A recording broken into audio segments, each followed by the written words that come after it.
A paz do Senhor a todos. Graça e paz eu desejo a todos vocês. Hoje eu venho aqui com muita alegria, né? Trazer mais uma palavra do Senhor. E essa palavra, né, que o Senhor me deu hoje para estar levando a todos vocês, é uma palavra como todas as outras, né? Mas ela é uma palavra que tem um grande ensinamento. E eu, né, espero que essa palavra ela possa tocar você profundamente, que ela seja uma palavra que venha para fazer transformações na sua vida. Amém? Essa palavra encontra-se no livro do evangelista Mateus. O capítulo é 15 e o versículo vai do versículo 21 até o versículo 28. Diz o seguinte: partindo-se Jesus dali, retirou-se para os lados de Tiro e Sidom. E eis que uma mulher cananeia, que viera daquela região, clamava: Senhor, filho de Davi, tem compaixão de mim. Minha filha está horrivelmente endemoniada. Ele, porém, não lhe respondeu palavra. E os seus discípulos, aproximando-se, rogaram-lhe: despede-a, pois vem clamando atrás de nós. Mas Jesus respondeu: Não fui enviado, senão as ovelhas perdidas da casa de Israel. Ela, porém, veio e o adorou, dizendo: Senhor, socorre-me. Então ele, respondendo, disse: Não é bom tomar o pão dos filhos e lançá-los aos cachorrinhos. Ela, contudo, replicou: Sim, Senhor, porém os cachorrinhos comem das migalhas que caem da mesa dos seus donos. Então lhe disse Jesus: Ó mulher, grande é a tua fé, faça-se contigo como queres. E desde aquele momento sua filha ficou sã. Amém? Glória a Deus. Então, essa palavra que é encontrada aqui no livro, né, de Mateus, o evangelista Mateus, ele foi muito sábio quando ele colocou essa história da mulher cananeia logo depois de um encontro, na verdade, que Jesus Cristo havia tido com os escribas e com os fariseus. Na verdade, ela é colocada até para fazer uma comparação de fé, a fé falsa e a fé verdadeira, né? Porque os fariseus, eles sabiam de toda a doutrina, eles sabiam de como deveria ser feito, né? Qual eram as leis, tudo direitinho, porém, eles viviam de fachada, numa fé de fachada, que não era verdadeira, numa fé onde a confiança era neles, não no Senhor, né? Essa mulher, que era uma mulher cananeia, né, que era considerada uma mulher, né, de povos gentios, né, onde eram povos que tinham uma idolatria, né, os cananeus, eles idolatravam, eles também eram considerados, assim relata a Bíblia, como pessoas profanas, né, também como pessoas, como ímpios, né, na verdade. Mas ela, mesmo assim, sendo considerada assim e vivendo assim, né, com os ímpios, ela sabia que aquela pessoa que passava por ali naquele momento era alguém que tinha um grande poder, era alguém realmente soberano. Ela sabia, e desesperada como ela se encontrava, né, a situação da filha, ela foi em direção, sim, a Jesus Cristo. Mas no primeiro momento, Jesus Cristo não respondeu, né? Ela não respondeu. E aí, os discípulos, né, que estavam vendo só a parte exterior, mas não a parte interior, né? Eles logo se aborreceram com aquilo e foram até Jesus Cristo e pediram que Jesus Cristo pedisse a ela para se afastar, né? Ele diz aqui: despede-a, pois vem clamando atrás de nós. Então, Jesus Cristo respondeu a eles dizendo assim: Não fui enviado senão as ovelhas perdidas da casa de Israel. E aí a mulher, né, cai lá nos pés de Jesus Cristo, adorando ele e clamando, né? Filho de Davi, fazendo toda aquela oração, né, de clamor ao Senhor Jesus. E aí ele vai e responde ela, né? E aí ele relata o seguinte: não é bom tomar o pão dos filhos e lançá-lo aos cachorrinhos, né? Então, ela replica logo em seguida e diz o seguinte: sim, Senhor, porém os cachorrinhos comem das migalhas que caem da mesa dos seus donos.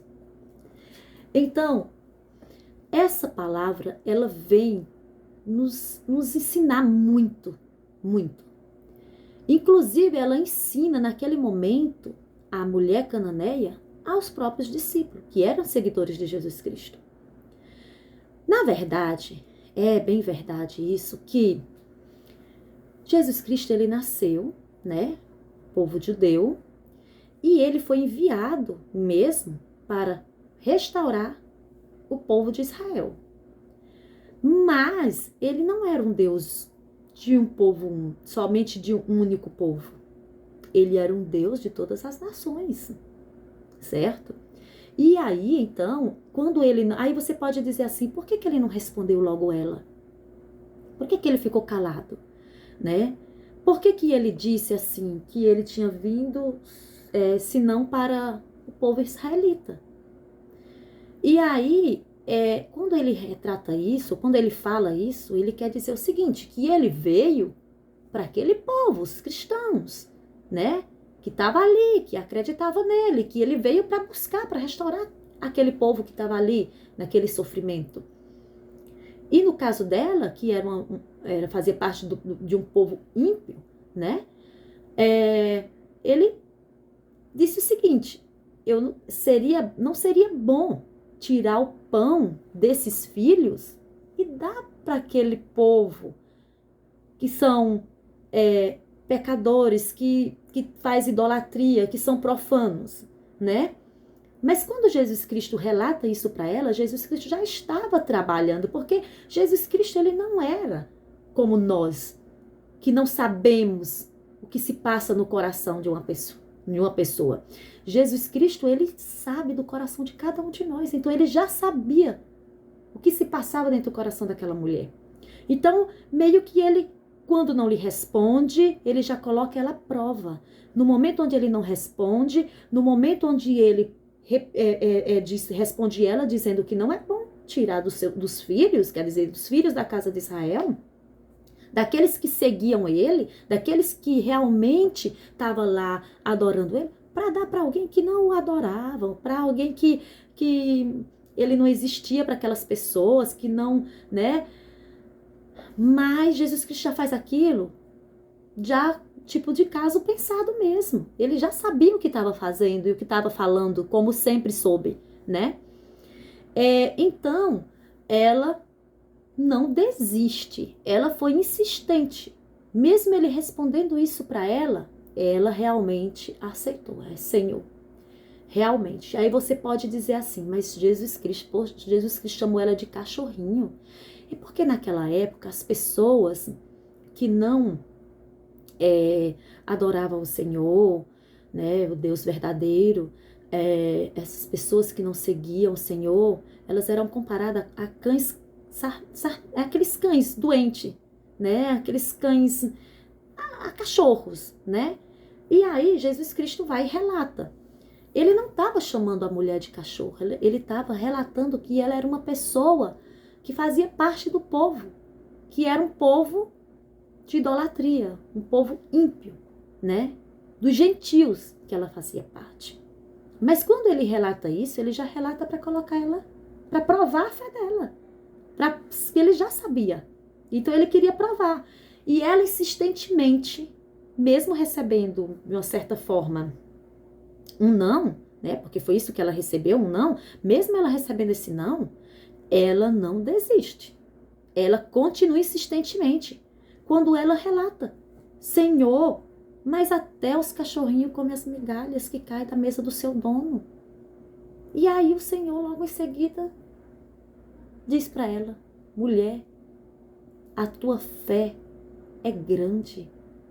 E essa tua fé, salvou a tua filha, curou a tua filha daquele manifesto daquela atuação que o inimigo fazia sobre a filha dela. Estava curada, né?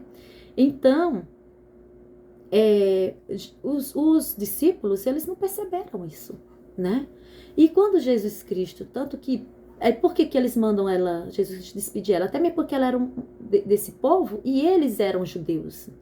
E aí eles também entendiam que como Jesus Cristo tinha vindo só para eles, né? Era só para eles. Mas Jesus Cristo também mostrou ali que ele não era um Deus só de uma nação, só de um povo, de um único povo ali resumido. Ele era um Deus de todas as nações. Ele não era um Deus de uma única nação, né? E que ele era um Deus que ele não fazia, ele não tinha nenhum preconceito, que ele era um Deus misericordioso, né? Então ele cura a filha daquela cananeia. Por quê que ele curou? Mesmo ela fazendo parte desse povo, mas ela tinha um diferencial nela, que era a fé. Ela tinha uma fé nele. E é aí onde ele é comparada. E o pessoal lá, os escribas e os fariseus que viviam lá, que estavam lá e que sabia como se deveria proceder as coisas, não tinha aquela fé nele, né? E foi por eles mesmo que Jesus foi entregue, né? Então, Jesus Cristo quer mostrar tudo isso. Que ele não tem nenhuma separação, ele não separa, ele não é um Deus de um povo ou de outro, ele é um Deus de todos aqueles que crê nele. Ele é um Deus de todos aqueles que acredita, que clama, que busca ele, que invoca ele, o seu nome. Pois assim, isso é citado até, tem uma passagem em Romanos, que é citado, capítulo 10, versículo 12 a 13, é citado, onde Deus diz, onde é citado que Deus, ele deixa claro que ele é um Deus, que ele veio para resgatar a todos aqueles que o invocam, todos aqueles que crê nele, que servem a ele, todos aqueles que fazem isso serão salvos, né? Então Deus não deixa. Não, só os judeus que vão ser salvos, só os israelitas. O restante dos outros, não. Não, Deus não é esse Deus, né? Jesus Cristo, ele deixou bem claro, ele veio, né, que era o próprio Deus, né, em carne. Ele veio para nos mostrar que ele é um Deus de misericórdia, ele é um Deus grande, ele é um Deus maravilhoso, ele é um Deus que está aqui, Jesus Cristo, ele tá aqui esperando a nossa atitude, porque Jesus Cristo, ele não é um Deus, que ele tem total poder para isso, mas ele não é um Deus que chega e vai logo entrando na nossa vida sem pedir licença. Não, Deus não. Quem faz isso é o inimigo. Jesus Cristo, ele quer, ele te busca, ele tenta te buscar de uma forma ou de outra. E nós temos que ter esse olhar voltado para isso. Quando Deus está tendo esse chamado na nossa vida, né? Quando Deus tem esse chamado para que a gente possa seguir a Deus verdadeiramente. E ter essa fé, né? Essa fé de salvar, como essa mulher cananeia teve, que a gente não seja igual aos escribas, né? E aos fariseus, viver de uma fé postiça, né? Ou de uma fé onde você só crê em você, no que você faz, na sua força. Pois nós somos carne, nós somos frágil. Agora, o Deus que rege a nossa vida, não. Ele é um Deus grande, poderoso. E ele sim sabe de todas as coisas, né? E então, essa palavra, ela vem nos ensinar que não devemos ter preconceitos, né?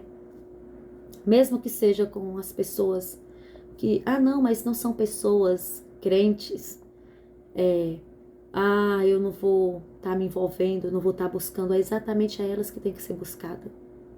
Pois o próprio Jesus Cristo cita que um médico não vai curar aquele que tem saúde. Um médico vai curar aquele que está doente, né? E foi isso que Jesus Cristo veio fazer, né?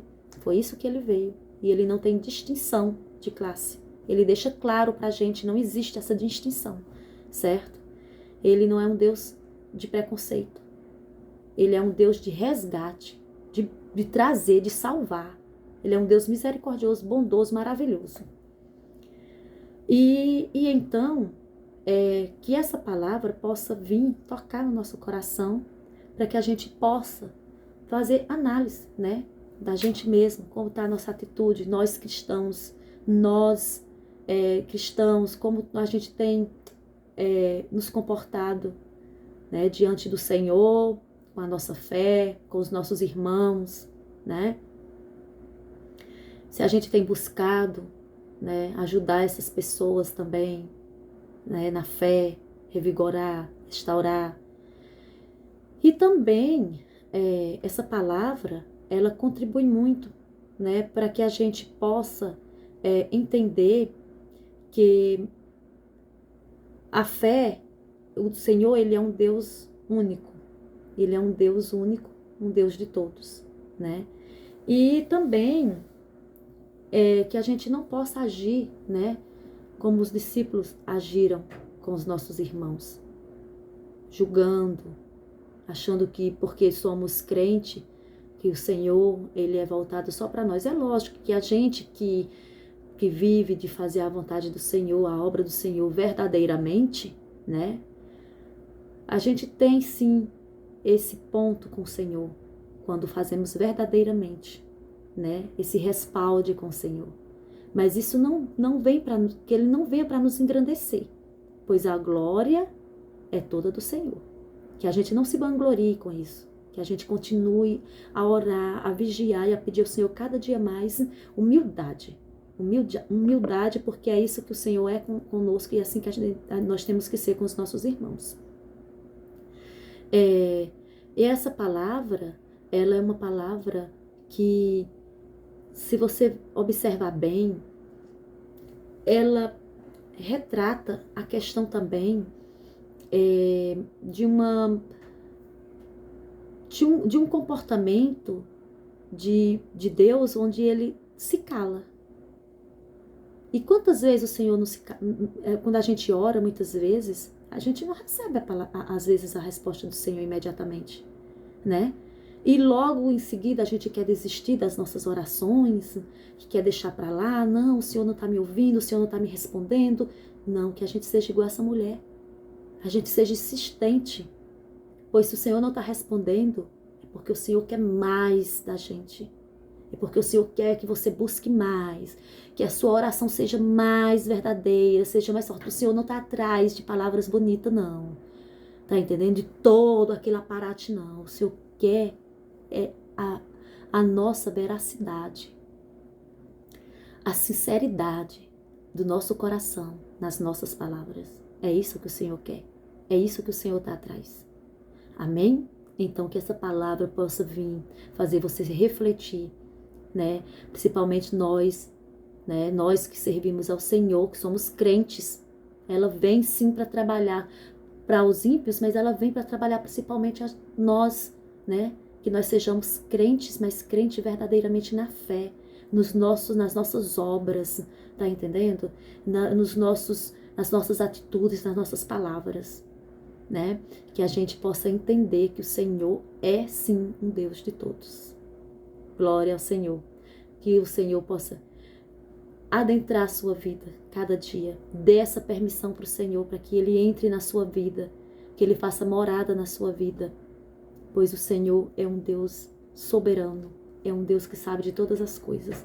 E quando um pai diz um não para um filho, ou quando ele não responde imediatamente, ele sabe o que ele está fazendo. E é assim que o Senhor faz com a gente. Algum ensinamento vai ter ali na sua vida, para você, porque o Senhor só quer o nosso bem. Amém?